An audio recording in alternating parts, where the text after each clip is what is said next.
Hey everybody, so like I said, I'm going to make a video going over what we're doing for our homework assignment this week.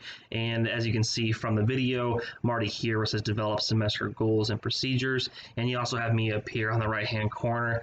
I thought it'd be nice to put a face to a voice. So there's different steps here that you're going to do. And the very first step is to watch this video. So if you're already watching the video, you're already doing that first step. And then the second step, has you look at some examples that I'm actually going to show you in this video. Also gives you the template that you're going to need in order to create the document. Also, it's going to give you the 14 dimensions of teaching, which you've already seen before, but I bring up how that becomes relevant. And step 5 gets into like what you're actually doing as far as you're going to be writing goals down along with procedures. And again, I'm going to give you examples and I'm going to show you in this video how to do that, or at least articulate what that looks like. And then step 6, you're actually just going to turn in the assignment. So if you have any questions about any of this, just go ahead and email me or text me. I'm happy to help you out. But without further ado, I'm going to go ahead and jump into what we're doing with creating goals. Before I jump in here too, I will say like it's your video. Pause it if you need to. Also rewind if I talk too fast or you want me to hear me explain something again. You don't need to just bulldoze the video. Feel free to pause, rewind, do what you need to do. Okay, so getting to this, first of all, we're going to be creating goals today, and I wrote this little paragraph because I thought it'd be helpful to define like what a good goal is, along with the procedures that go along with the goal. So for example, well-defined goals are like mission statements of learning how to teach better. They maintain growth and focus and keep everything on track. So we really want to make sure that we have goals that help us articulate like what kind of teacher you want to be. And you probably already have goals. And we already talked about very first class, like what were some of the best teaching practices or best teachers that you had. And you tried to articulate what those best teachers were doing.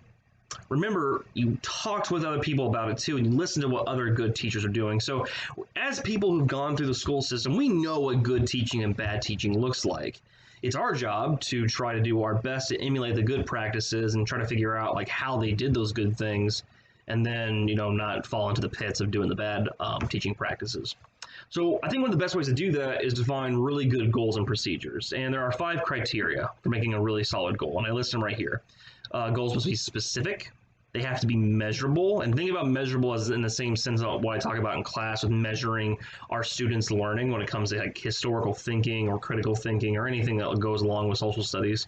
We have to measure what we're actually doing. They have to be action oriented. So you don't want to be passive in your goals. Like you should be having very good, strong action verbs in your goal language. And you need to be realistic too. Think about the things that you are actually able to do.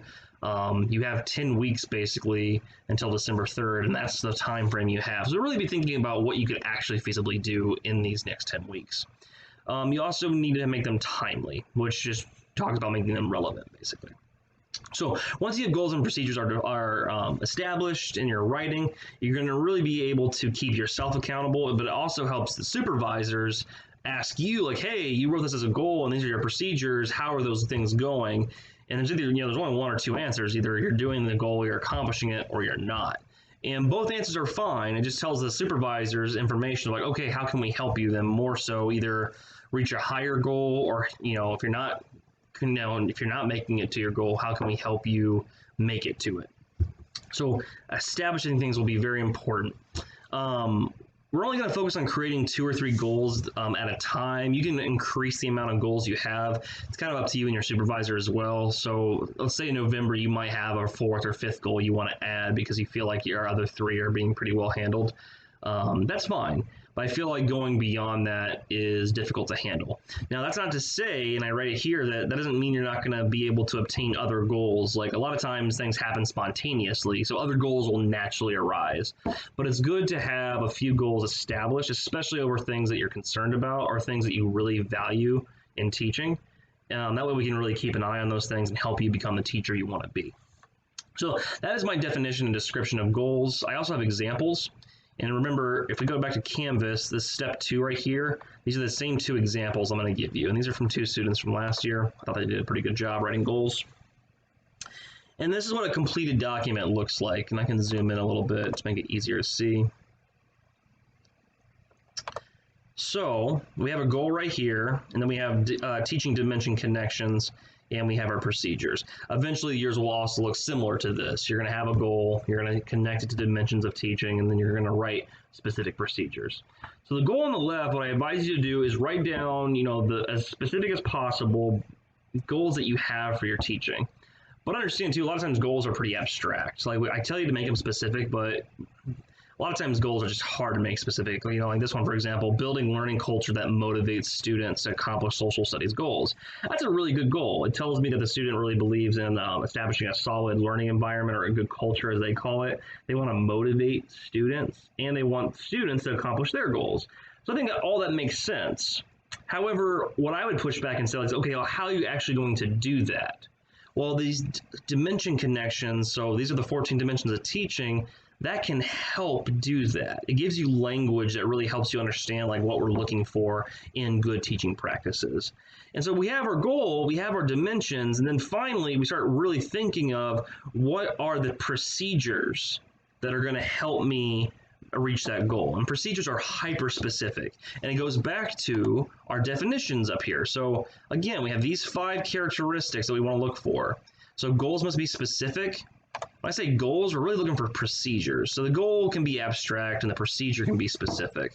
That can seem kind of confusing at times, but really it just helps you create actual methods and actions that will help you reach that goal. So let's kind of get into this. So again, this is very specific right here, this very first one. It's also measurable. Remember, number 2 is measurable.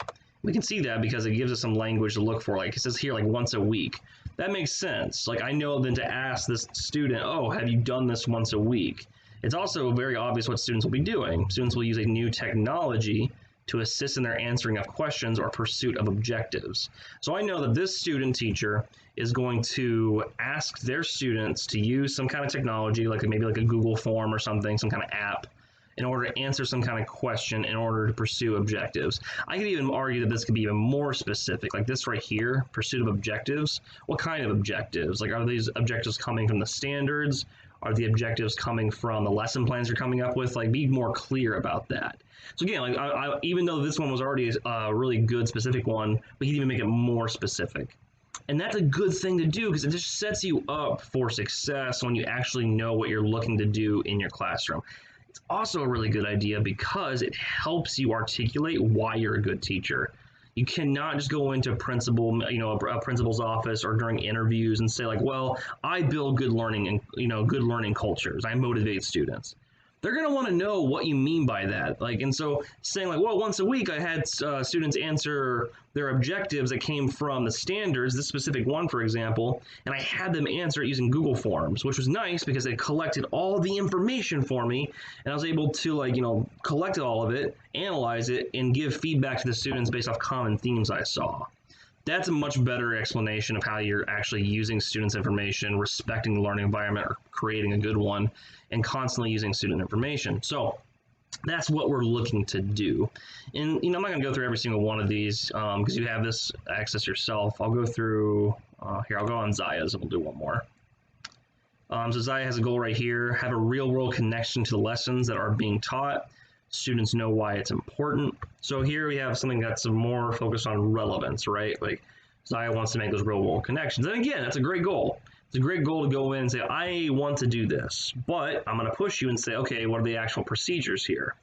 And so Zaya says once a week, and based on student responses from Pear Deck and lectures, Zaya, she writes in the third person, Zaya will challenge student misconceptions and provide materials which challenge, develop student perspectives. So here she's getting a little more specific as far as like she's actually targeting misconceptions based off student feedback. And again, she used that language once a week. So she's telling me that that's how often she wants to do something like this. I could even push Zaya even further as far as this goal or procedure and ask like, how will students be dealing with those misconceptions? Like, so Zaya brings up the fact that she's going to challenge students, but what are students going to do with that challenge? Like, are they going to write about it? Are they going to reflect? How are they going to demonstrate that they now understand that misconception? So again, this was already a good procedure, but a good teacher is always looking to make things better, and that would be one way to do it. And going back to our creating goals, again, like looking at action-oriented and realistic. Yeah, this one's a realistic goal for Zaya. Once a week, I don't think is that hard of a thing to do, to challenge student misconceptions. That's a huge part of teaching. And as far as it being realistic, yeah, I already said realistic, but action oriented, it shows what Zaya's going to be doing. She's going to be collecting student responses. She's going to be collecting those responses to figure out their misconceptions, but then also putting that back onto the students. The only thing I would articulate more so is what will students be doing in this procedure. So again, that's an idea of how you can do it. And there's so many more. If you scroll down, you'll see that each student has quite a bit to base their have you base your procedures on. So what I would like you to do is, going back to our Canvas site, look at these different goals and procedures.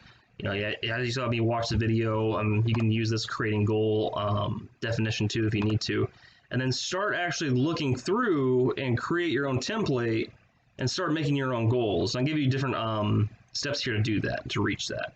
So by the end, we definitely want you to have some goals. We want to have some procedures.